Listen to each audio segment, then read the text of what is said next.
Hi, everybody, and welcome. It's Judi Glova, and today is day 3 of the Burnout Solution series. And I've connected some of the best experts for you to teach you about how to have your own burnout solution. And I'm excited because today is all about authenticity, how we can stop proving our worth and own our value to be seen, heard, and respected. I want to remind you that we are meeting every day throughout this online series in our Facebook group called the More Than Enough Women Circle. I'll be live in the evening so you can ask any questions. I really want to make sure that you can take action on the tools and skills that you learn each day. So if you haven't already, head on over to the More Than Enough Women Circle. Now, before we kick things off, let me introduce you to our expert. Her name is Valerie D'Ambrosio. And for over 2 decades as the connection coach, Valerie has been guiding people to create extraordinary conscious connections. She believes that ultimate joy is directly correlated to the kinds of relationships that you choose to nourish. Her infectious, living large nature encourages people to discover their greatness and play big. Working with Valerie will broaden your relationships with self-help, wealth, intimacy, friendships, and spirit in order to create the thriving life you desire.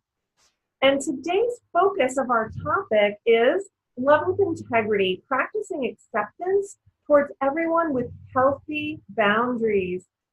Hi, Valerie. I'm so glad to have you here. How are you? Oh, thanks, Judy. I'm grateful to be here.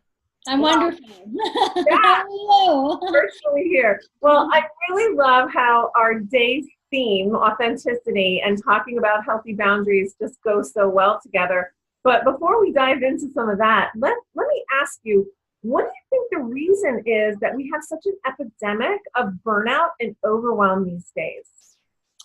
Yeah, I think it's for a few different reasons. My interpretation is that, many decades ago, we had women were revered as the wise women, the witches, right, the medicine women, and then over time, things like church came in where they wanted power over women, and there was basically a masochism where women, 85% of the women were killed, and so when women came back, it was almost this fear on a cellular level, right, of submission. If I make myself too big, then I will be condemned for it. Fast forward, then we have the burning of the bras and feminism and everything, and then it became this stance of the swinging to the other side of the pendulum, from being in the more submissive state to this, I can do it all state. And so I think that there was this embodiment of this overdoing from that place. And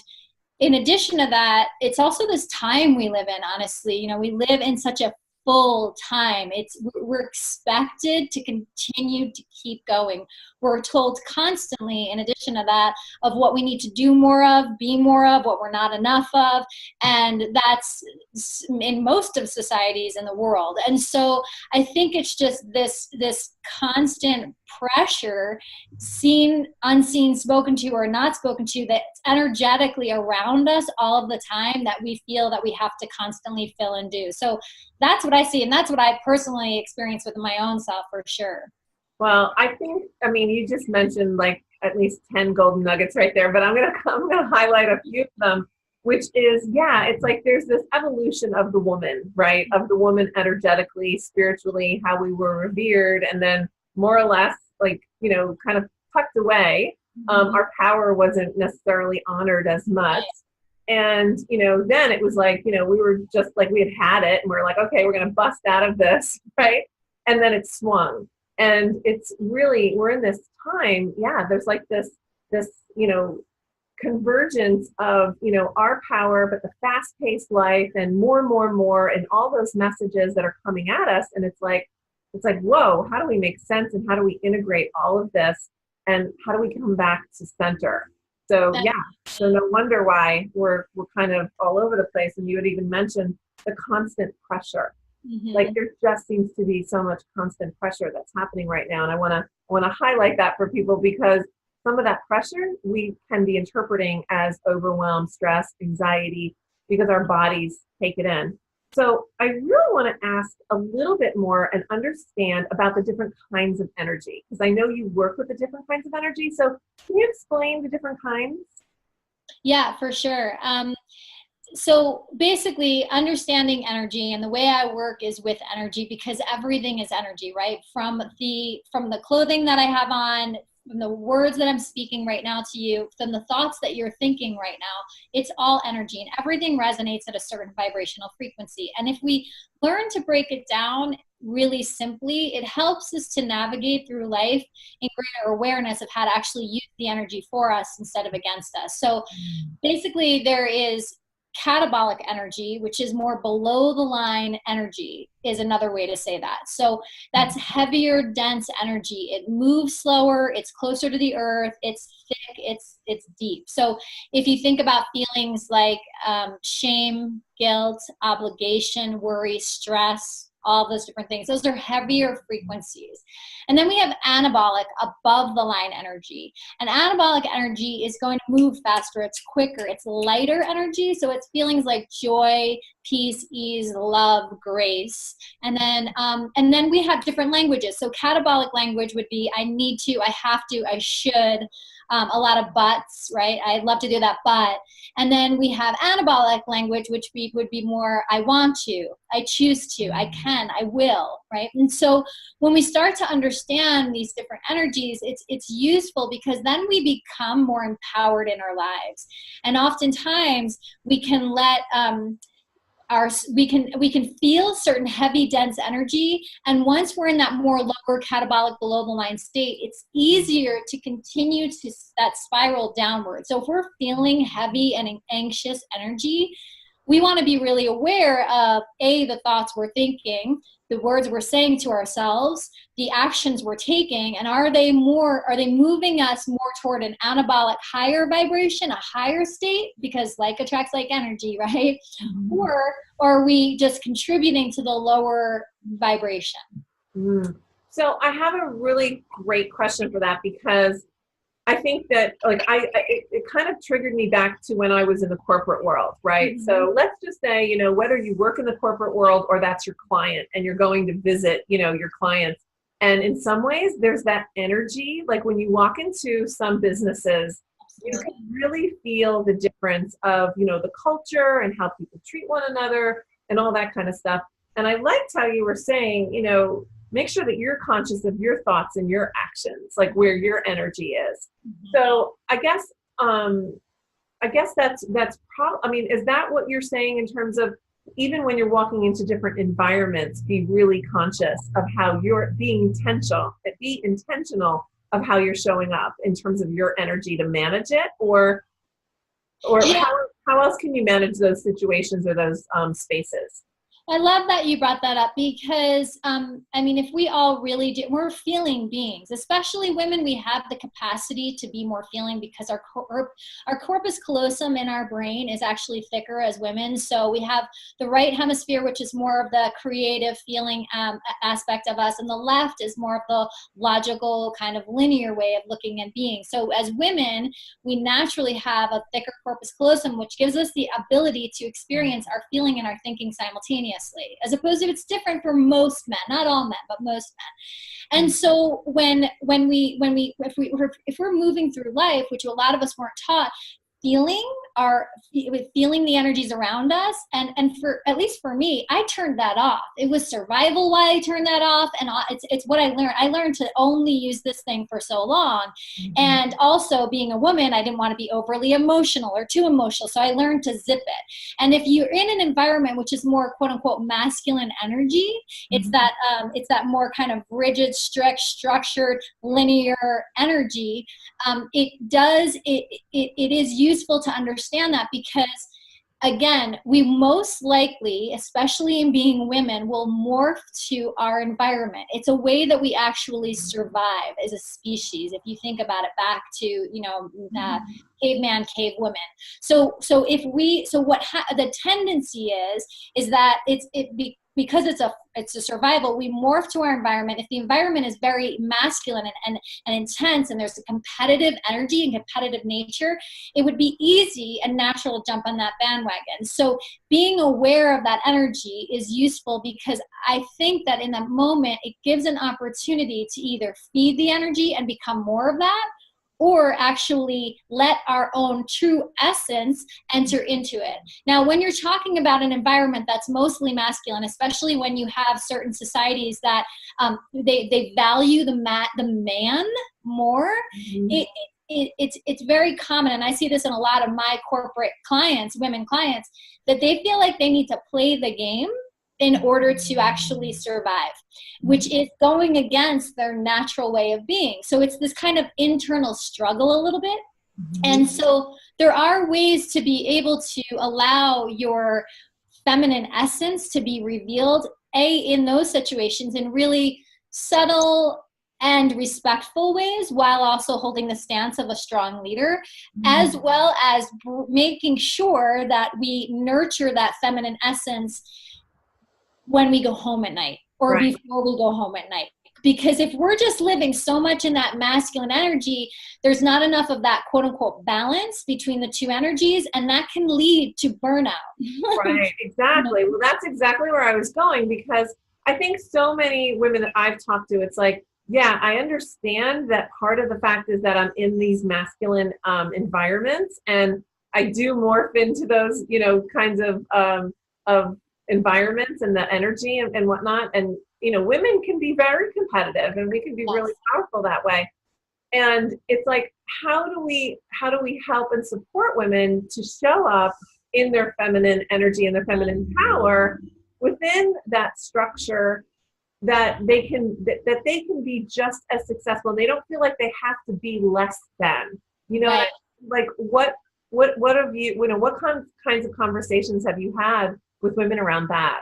Yeah. So that's really great. And to be honest with you, first of all, when I think about, just to be clear about masculine and feminine energy in general, right? So as I said before, we have the feminine, which is more kind of creative, non-linear. If you even think about it as circular, you can even think about it elementally as water and earth, right? And then you have the masculine energy, which again will be more staccato, will be more linear, will be more structure, single pointed focus. And think about elementally, it would be more like fire, right? And so, or even air. And so with that, we all have these energies in us. So it's first also really important to understand, what is my essence? Because we may have been raised to be a certain way out of survival. So I'll give you an example. I was raised by a single mother who, they were children having children. They got divorced when I was 2. So my mom was 22 by the time I was 2. So she had at one point 3 jobs working to make it for my sister and I. And she really wasn't, I don't have one memory of my mom resting or taking a nap. My mom was in this go mode, and it's the way she survived. And so of course I followed suit, and it's what I did. I just kept doing and achieving and achieving and achieving, as well as the way that I often got praise in my life was by achieving. And so as I just continued to go into my 20s, and I became an entrepreneur at 20, and I just never stopped, ever. And so I think that that imbalance in me of not allowing myself for the spaciousness, the fluidity, the softness, even the creativity to a certain extent, it started to take a toll on me. And the way that I started to invite it in my life was first in I really believed that I was more, it was almost like, this is who I am. I am that doer. I am that person. And I almost owned it like it was a part of my identity, like my skin, And I really, and the more I dove in conversations like this, or reading certain books, or talking to different people. I mean, thank God we live in such a glorious time that there's so much available to us, and especially around this dialogue, because there is a call for balance right now. We've swung so far to each side, and this is why we're having this conversation. And so when I started to ask the question, who am I at my core? And I really gave myself permission to reveal, I'm more feminine at my core. I love my masculine tendencies. I love my ability to get stuff done. I love my ability to climb up a mountain. You know what I mean? I really physically, like literally, right? And I love that I love to tend to people that I adore. I love that I love to when music plays, to let spirit move me and lose myself. Those to me are so beautiful. Yet if I don't let, and I really, ladies, I watch this in myself, and this is my own personal discipline. If I don't allow myself to have those moments of nothingness, of spaciousness, of stillness, of free play, I can then get really bound up and tight and wired and rigid, and it starts to cost me. And the way that it shows up for me is in my health starts to decline. I get really tight and bound where I get almost short with people. Like I've less of a what is that, a fuse? Yeah, the short fuse, yeah. Yeah, and I watch it. And so something little, Judi, that I remember one time that I did, I realized and it's usually when there's, let's say, a big project or a big launch coming up, right? I have something that I have a list to do that's very long, and I have to do it, and I'm good at being focused, right? Right. And I realized I was in that state, and I feel it in my belly. So again, awareness, like even in the physical body, I wasn't in touch with my physical body. I did everything to get the heck out of my physical body. I was more in my head, you know? So over the years, I've learned connection with my body, and my belly would get tight. And I was driving. I remember I was living in Boulder, Colorado at the time. And I realized I was barely paying attention to where I was driving. I was so focused on what I had to do that I pulled over the car, and I was like, Valerie, hit the pause button. And so I left my phone in the car, and I strolled down Pearl Street, strolled. And I didn't have any agenda. I didn't have any phone. And I gave myself 10 minutes, and I paid attention to the flowers and to the people. And I just let myself be in the space. And then I got back, and I felt like I could actually breathe.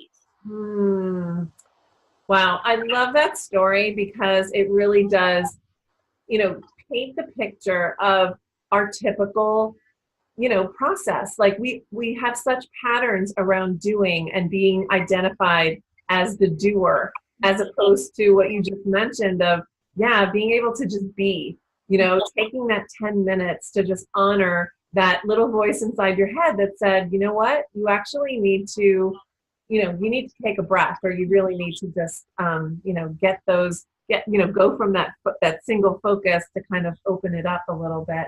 And I want to also acknowledge that point about having physical awareness, because I do something similar. It's like I can, like, if I feel like I'm breathing from my like shallow from my from my upper chest as opposed to my belly, like that's a clear signal for me throughout the day of, oh my gosh, and it's even my voice. Like I can even feel like when my voice is more like this, it's like I'm but when I'm really relaxed and I'm really like in the moment, like my voice just sounds more buttery. You know what I mean? Like it's just a deeper sound. And I want to also mention that other great point that you made about allowing yourself to be in the nothingness. I call that the sacred void. But, and I really want you to comment on this. It's like, I also get a lot of women that will call me, like when they're in maybe like a transition, or, they're ending one thing and the next thing hasn't started yet. And there's that sacred void. And that's the time where it's like, wow, when you think about it, that is the feminine energy. It's being in that sacred void, that place of, the nothingness of before birth, right? Being able to experience the birthing of something new. So I want to get a little sense as to what's your experience of, people being okay with the nothingness, with the sacred void, with the ambiguity of just being in the beingness. Right. Yeah. So quite honestly, if you're coming from so far in the spectrum of constantly filling and doing, that void is going to feel entirely uncomfortable at first. And I want to just acknowledge that, because if you feel that when you're in the void, ladies, like I want to just say that's normal. I want to acknowledge and validate it and just say that's normal, because if we're so patterned to experience life in a certain way that on a visceral cellular level, it's the kind of, it's our makeup at that moment, that we feel, again, it's a part of our identity. When we invite a new way of being, it's going to feel so unfamiliar and so uncomfortable that everything inside of us is going to push it away and fight it and make it wrong. And so will it come up with every reason why not to do it, because you are actually hardwired to do what's familiar and move away from what's unfamiliar. And familiar doesn't necessarily mean what's good for us. So we want to pay attention to that. That's a really good point. What's good for us doesn't always feel familiar, and we don't always do it. Yeah. Okay. Right. What's familiar for me has been to keep going and doing and pushing and pushing and pushing. It's not good for me. And I know that, and so the other thing that I just want to acknowledge is that being in that feminine energy is something we get to do. We get to do it. It's not even, again, I want to, catabolic energy is I need to, I have to, I should. Well, that doesn't feel fun at all. It doesn't feel light. It doesn't feel fun. When something's an obligation, now it's like another have to. It's another thing to add on your list, as opposed to, I get to let this part of me be revealed. And how might that be of service to other people? So if I allow myself, if we think about polarity and we think about relationships, they actually require polarity in order to survive. So if two people are showing up in the masculine, there's going to be one of two things. I'm going to use men and women for now, but any relationship, right? It doesn't matter about your gender. Mm-hmm. If you're both showing up in the masculine and filling and doing and trying to take control and being the one that's in control, what happens is that what I see in relationship is oftentimes the man has one of two options. He gets to either fight you and basically compete with you, and now you have a competitive energy within your relationship, and then that usually leads to tension often and fighting often and everything else. Or there's this other piece that can happen, is that the man starts to just bow out. And basically he's emasculated and he doesn't want to step into that role. And now he's perceived as a lazy man who doesn't do anything. Mm-hmm. Well, he has no choice, right? There's no polarity in that relationship.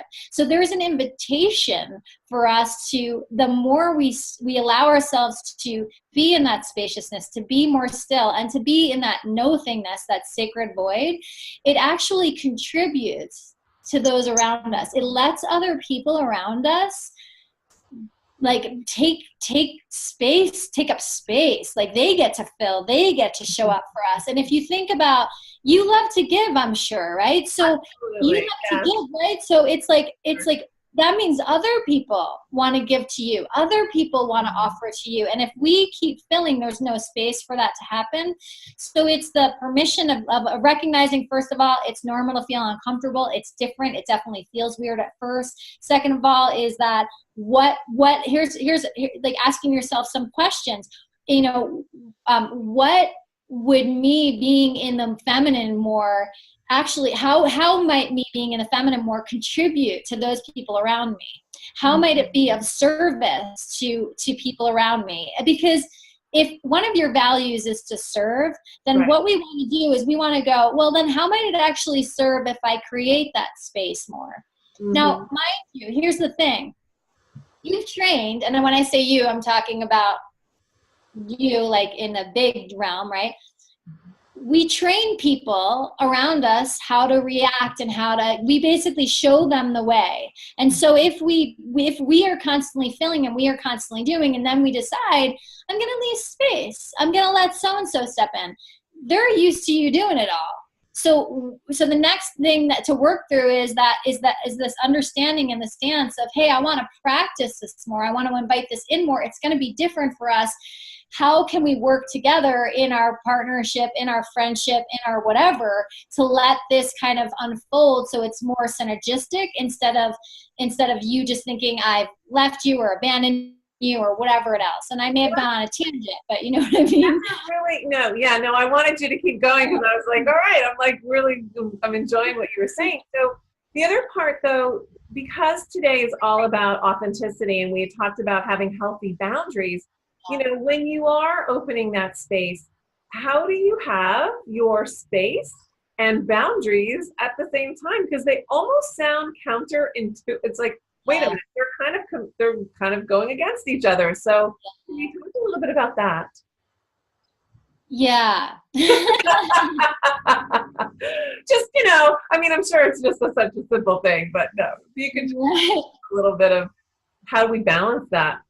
Yeah. So I y- let's put it this way. For so long in my life, I had zero boundary in any area of my life. Every and any area of my life. I was giving to everyone. I would teach a yoga class and have 50 people show up, and they feel like they know me. I'm vulnerable, I'm open, right? And so if people wanted to meet me for tea, I was saying yes to everyone. I was, just yes, yes, yes. I didn't want to let people down. I wanted to please people. And I kept saying yes to projects and just not even giving myself that space to really check in and ask, what do I really want?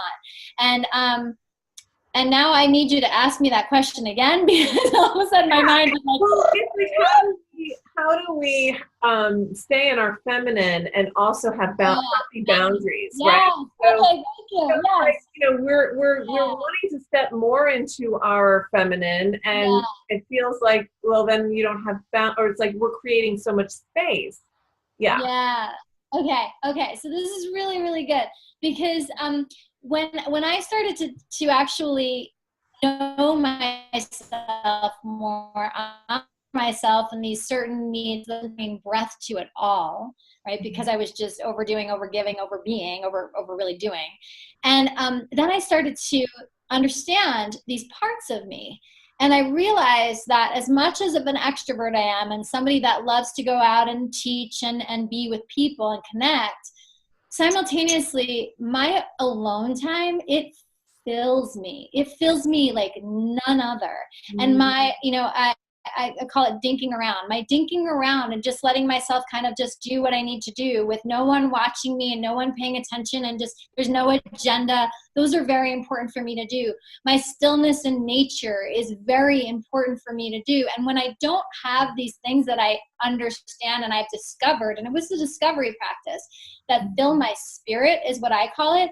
I I'm not showing up in my wholeness. It's like I'm giving from an empty cup, and I get the burnout. That's when I really get the burnout, and that's when I feel the anxiety and the overwhelm.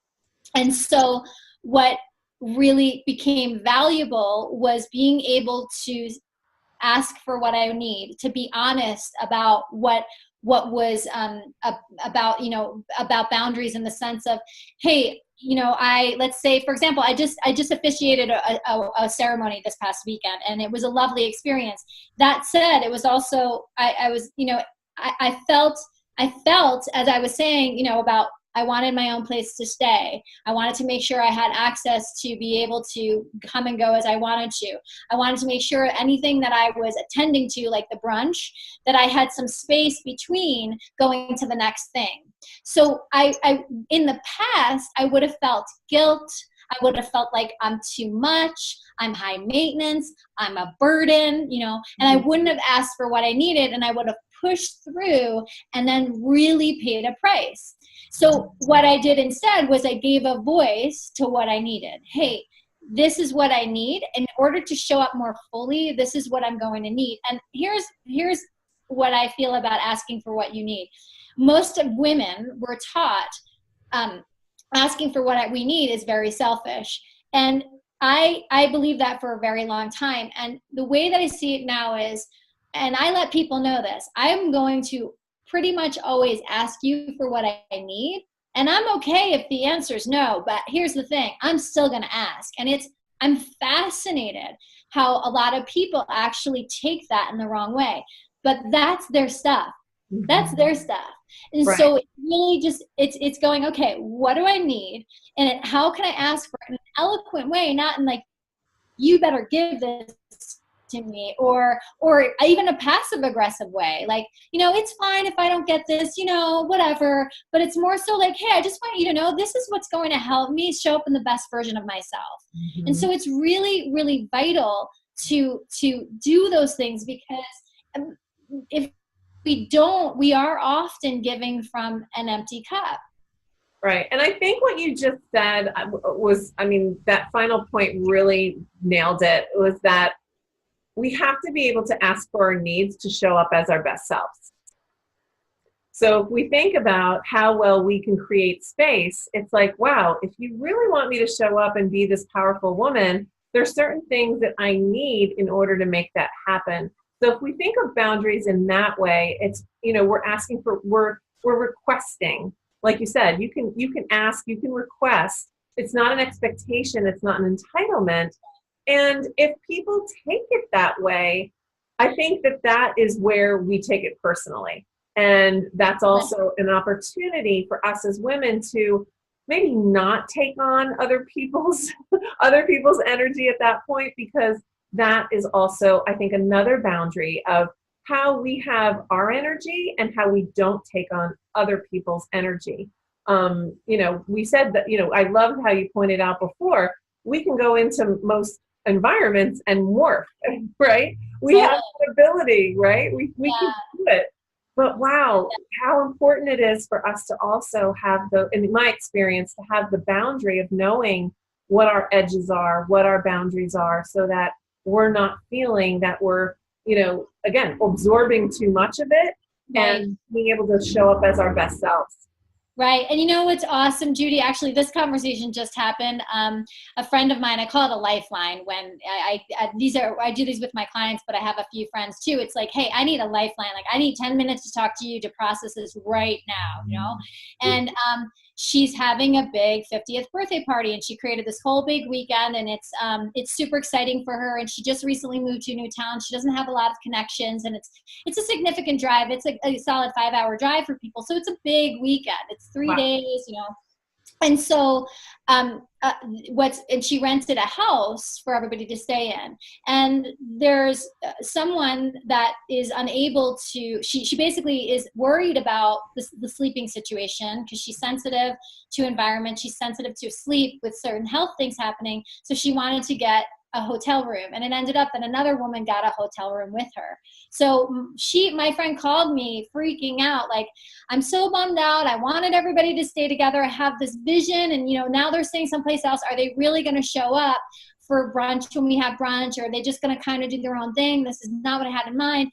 And it was this moment of, yes, acknowledging and validating her feelings. Her feelings were totally normal to have, and also to remind her really gently that everybody has these different needs. And it's yes, in that moment, know what you need, understanding that will change as you evolve, right? As we continually evolve. So giving ourselves that permission to check in and be like, what do I need right now?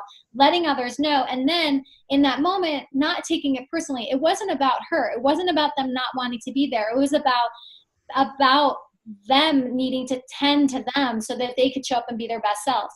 Now, that said, it was really useful, because speaking about energy in a room and being an empath and taking on people's energies is when you're more empathetic, when you're more sensitive to energies, when you are, and that is very common for women, again, because we often feel more. And being empathetic is not something a lot of us were taught how to work with and how to be with. And often also the feminine energy is a nurturing energy. And so unconsciously, because everything's energy, it's very normal and common for an empathetic, sensitive individual, even if they don't know it, even if they're operating mostly here, it still means they still could be extremely empathetic people. They could literally take on other people's energy, feel it, don't even know it's not theirs, try to digest it and assimilate it, and think about it. That's more energy that they actually have to work in a day. So you could be energetically processing your own stuff, processing someone else's stuff, navigating through your life. There's a lot happening. So there's a lot that's occurring. So the more, there's so much power in knowing ourselves and really understanding, okay, so it's that question of how can I show up in the best version of myself? What does that look like for me? And really giving ourselves time and space to honor it. Right. So I think what's really profound of what I just got from what you were saying is that, when we were first talking about our energy, it was like how we were, leaking energy, right? How other people can take our energy from us. But there's the other side of it, is being conscious and aware of when we're taking on other people's energy that isn't ours.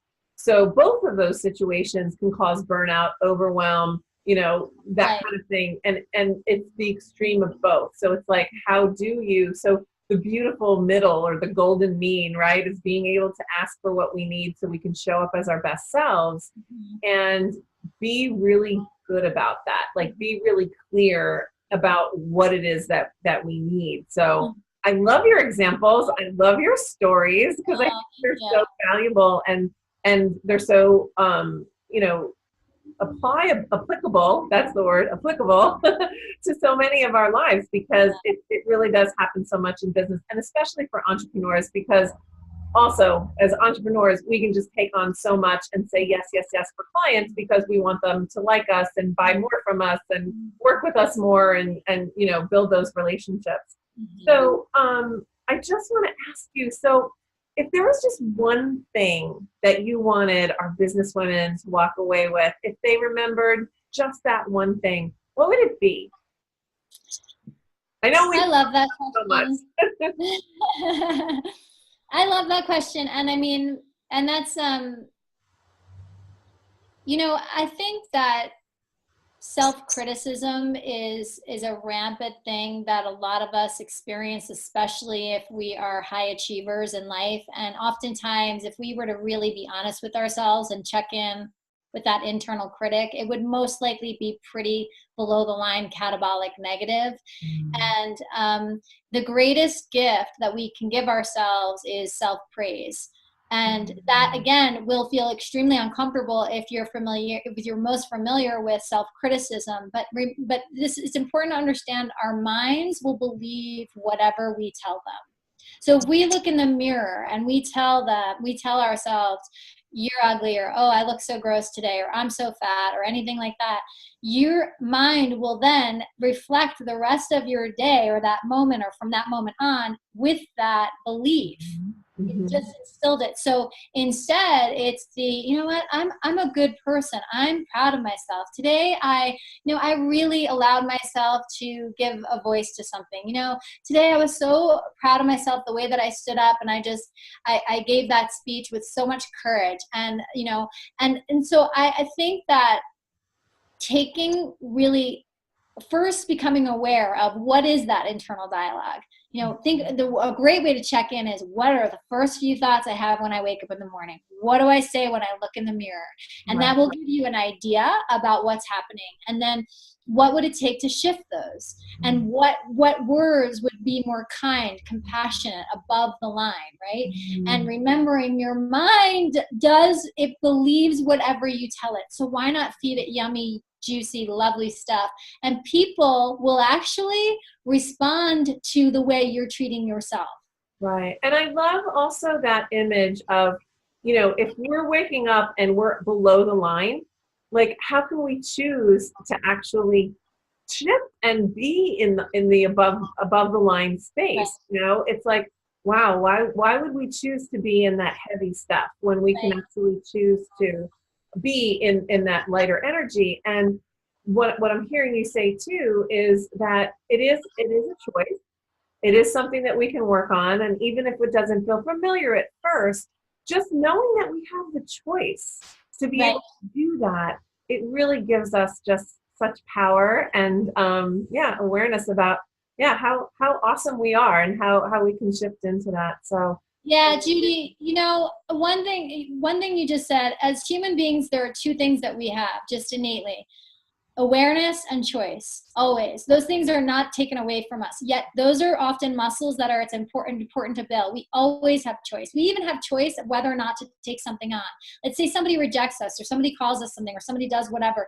It's that we actually have choice of whether or not to let that in, to digest it. So remembering that, and that more self-awareness we have the opportunity, which is greater self-empowerment, to make different choices, and ones that can be more above the line, that contribute more to us. And the one thing I want to say about what you said before really briefly is this.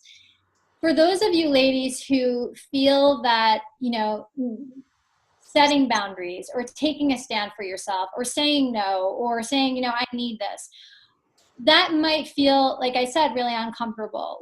Or it might seem arrogant, or I might seem like I'm too much or anything else.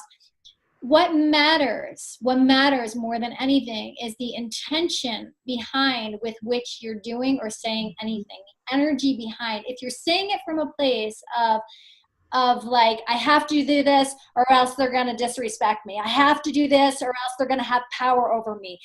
That's a lower frequency. That's fear-based, as opposed to, in saying this, I get the opportunity to really show up and be a confident woman. I get to really show up from a place of massive integrity and self-love and authenticity. And what a gift that is, because that's a high energy that I get to do this by. And so really remembering, when you ask for what you need, when you set those boundaries, coming from that energy of the higher frequency is all that matters. And that's what the person is going to feel. And then if they really react against it, oftentimes it's their own stuff, and you don't have to take that on. Yes. And I want to underline what you said about like the energy that it rides on.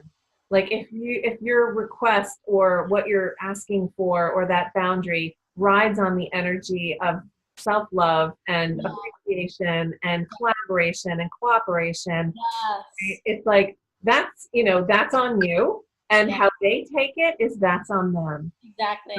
I love that point. And I also want to underscore what you said, just to reiterate again for everybody, of awareness and choice. Those are two things. Those are two precious gifts that we have every single day, every single moment, that we really want to embrace. So Valerie, I have to tell you, I just love what you do. I could talk to you for another hour, and I'm sure listeners want to hear it too. So thank you so much for being so generous with your time today and really, sharing your work with us. We really appreciate it. And for the audience, I want to remind you to click below, because there's also a generous gift that Valerie is giving us today. And I also want to remind you, if you haven't already gotten your VIP Backstage Pass, you have an opportunity to do that too, because actually the Backstage Pass is a burnout solution, because you can download all of this great content, not have to worry, not have to stress out about missing a thing. And the other thing I want to remind you of is we are going to be in our Facebook group later tonight. So I will see you in the Facebook group. And I also look forward to seeing you at the next awesome interview. So Valerie, thank you so, so much again. And we really greatly appreciate your generosity.